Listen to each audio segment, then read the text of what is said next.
Draai gaan raai my kop skoon te kry.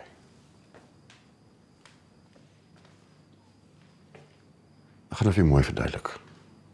Wat sal gebeur as jy dit durf waag om jou voete by daardie deur uit te sit? Ek het ons kredietkaart geblok.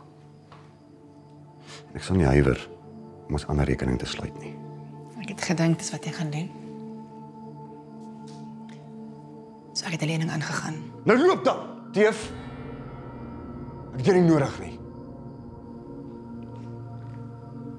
Ek gaan dit geniet wanneer jy plat op jou gesig val en jy ster tussen die bene terughardloop na my toe en om vergifnis vra.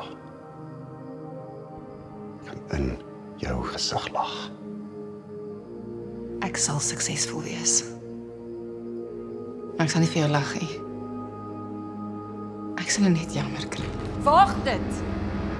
Om aan my te raak en ek kry 'n interdik teen jou. En ek sal nie stil bly nie, dit gaan oral in die media wees. So dink baie mooi. Vir die kinders onthou. En vir jou.